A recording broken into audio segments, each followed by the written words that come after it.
Step into the extraordinary world of GenV, a thrilling spin-off of TheBoys that's set to redefine superhero drama. I'm so excited. Brace yourselves for an action-packed recap where powers, secrets, and a sinister plot collide. GenV isn't just a series, no, it's a heart-pounding journey that will leave you breathless. Get ready, because today we're unwrapping the incredible story that will keep you hooked from start to finish. So this show is about young superheroes. Apparently, after the superhero fever going on around the world, there were many people who injected their children with Compound V in hopes of them becoming a superhero and joining the Seven when they grew up. One such parent is the parents of Marie. They injected her with Compound V when she was a child, and now they're hoping to make their girl part of the Seven. They were super excited when A-Train joined the Seven because they saw it as a chance for black people to finally be a part of the team. Pretty cool, huh? So Marie got her powers when she first got her period. Oops. Can you guess how she realized she had powers? Well, she accidentally killed her parents. The poor girl was broken and her little sister saw all of this. Oh boy, that sucks. And she blamed Marie and told her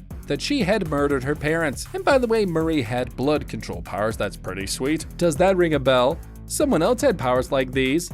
Yes, Victoria Newman. But can Marie pop her head like her? Well, not until now. I'm gonna talk more about that later. Yeah, so where were we? Marie and her little sister, right. So this little sister is Marie's motivation throughout the series. Marie now wants to become a superhero in order to save people's lives and to prove to her sister that it was an accident and that she's not a murderer. After her parents got killed, these sisters were separated, and Marie didn't know about her little sister's location. So she hopes to find her when she is powerful though. Okay, now that you know her drive and what motivates her, don't you want to know where she spent the rest of her childhood? Well, after that incident, no one would adopt her, so she ended up in an orphanage for superheroes. And during her time here, she always dreamt of getting into Godolkin University.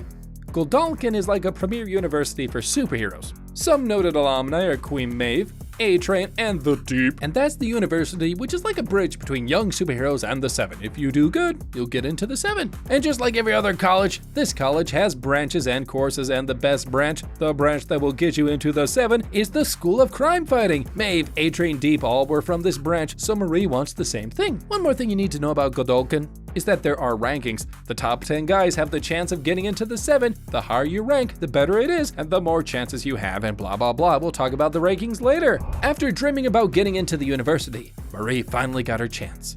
But did she get into the crime-fighting branch? Well, not instantly. She was rejected by Professor Brink, and this Brink taught superheroes such as the Seven's A-Train, Queen Maeve, and The Deep, so he was the main guy there. And talking about the main guy, this professor had his main guy and his favorites as well. Time to introduce you guys to some new superheroes. On the top of Brink's priority list was Golden Boy, aka Luke. He's got superhuman strength and he could turn into fire.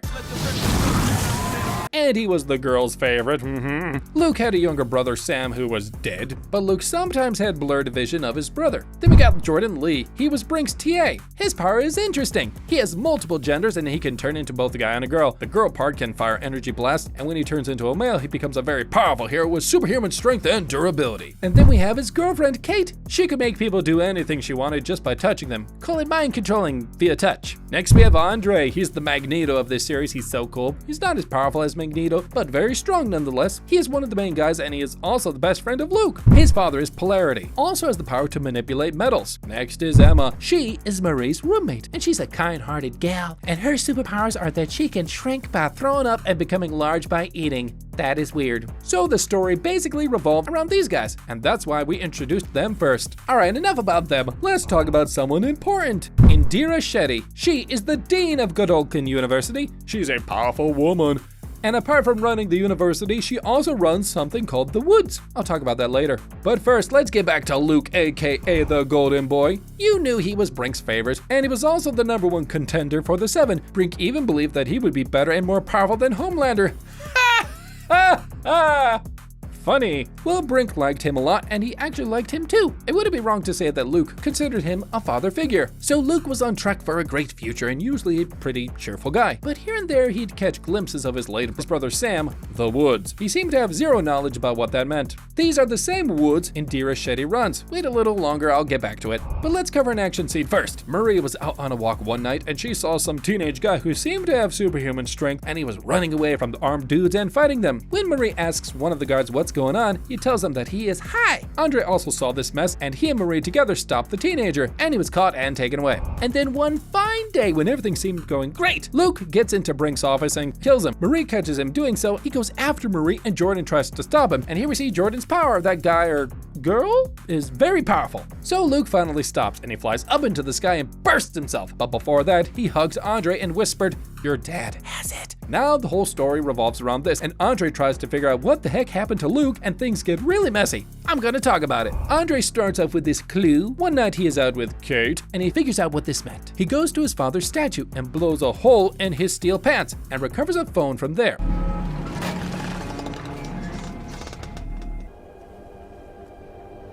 In that phone, there is footage of Luke saying that his brother is not dead. They have him, and they kept him underneath the school, and they call that place the Woods. And who are these they Luke was talking about? Well, they are Brink, Indira Shetty, and Dr. Cardoza. Now, these guys were doing some experiments on the young superheroes. Very painful experiments, and why? Well, I'll get to that in a little while, because I don't want to spoil anything, okay? Moving on. Despite facing all the ranking problems and the college politics stuff, Andre and everybody else dig deeper into the matter. Andre's father warned him to drop this idea of digging around, but Andre continued anyways. He went to Brink's office and hacked into his laptop, and there he found something which shocked him. No, it wasn't the collection of adult movies and Brink's wild fantasies. There he found out about Sam, his younger brother, and he was trapped in the Woods, or the facility where they carry out horribly painful experiments on him. And guess who Sam was? Sam was the same guy who the guards were chasing the other day, and Andre helped them catch him. Oh boy, that sucks. So these guards, they invaded the office when Andre was in there looking at the laptop, and Andre hid under the desk, and they took the laptop away, and Andre tried to follow them, but he got caught. Thankfully, Kate saves him though, but Andre doesn't give up. He asked Emma for help, and Emma shrinks to her tiny size, and she infiltrates the Woods and frees Sam. And they both kind of develop feelings for each other really quick, and at this point, despite being schizophrenic and dangerous, Sam is nice. Do you know who else was nice? Jordan. Despite their competition for the rankings and the differences between him and Marie, he fell for her. Actually, they both did. And there was another love story going on, Kate and Andre. Yeah, Luke's best friend and his girlfriend were making love to each other after him being dead. Yikes. They were actually sneaking around behind Luke's back when he was alive.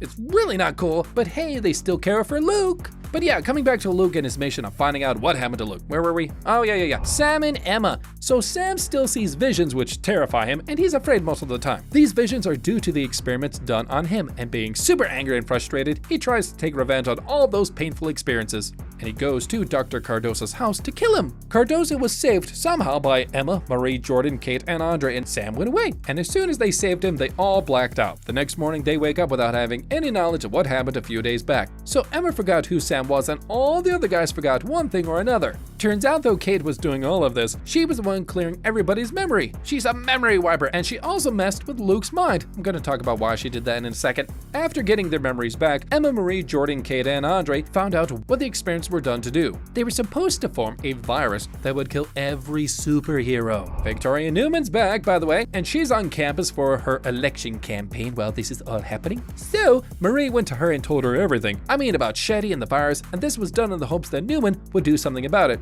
And Newman did. She set up a meeting with Cardoza, the virus, and then killed him. What do you think she's gonna do with the virus? Well, let me know down in the comments section below. I would love to know what you think. Coming back to Kate, the reason why she's doing all of this was Indira Shetty. Kate listened to her because she had been manipulating her since her childhood and acted like Kate's only support system. That's very bad. But the real question is, why was Indira doing this, carrying out experiments on soups and creating a virus that would kill all the soups? It would be an airborne virus, and it would wipe out the entire superheroes from the face of the planet. That's a whole lot of hate for soups. There's gotta be something personal. And you're right, it is. Remember the flight Homelander took down? Yeah, Shetty's husband and child were on that flight, so I don't really blame her much. But do you know what happened next? Kate used her mind-controlling powers, and she made Indira tell all the truth and kill herself. Whoa! Yeah, I know, it was pretty surprising. Emma Marie tried stopping them, but Shetty took her life anyways. It was basically a murder by Kate, and Sam was super happy with this, and now this whole situation turned into a superhero versus humans type of thing. Kate and Sam are on one team and the rest are on the other. Kate and Sam freed the soups from the woods, and they started slaughtering people. It's a big mess. Marie, Jordan, and Andre on the other, the fight went on for a long time. While Kate was about to control Andre, Marie saved him and blew up Kate's arm. And then the almighty Homelander arrived after all the damage had been done, and then he lasers Marie. So then Marie, Emma, Jordan, and Andre are declared bad guys, and Sam and Kate become heroes, and then these 4 good soups were locked away somewhere, and that marked the end of Gen V. Woo! I know, right? Wasn't that a whirlwind? It was amazing, full of surprises. At least that's what I thought. So, what do you think will happen? What will Newman do with that virus? Will Butcher get his hand on the virus, and what happens when he does? I would love to know your thoughts, and thank you for watching.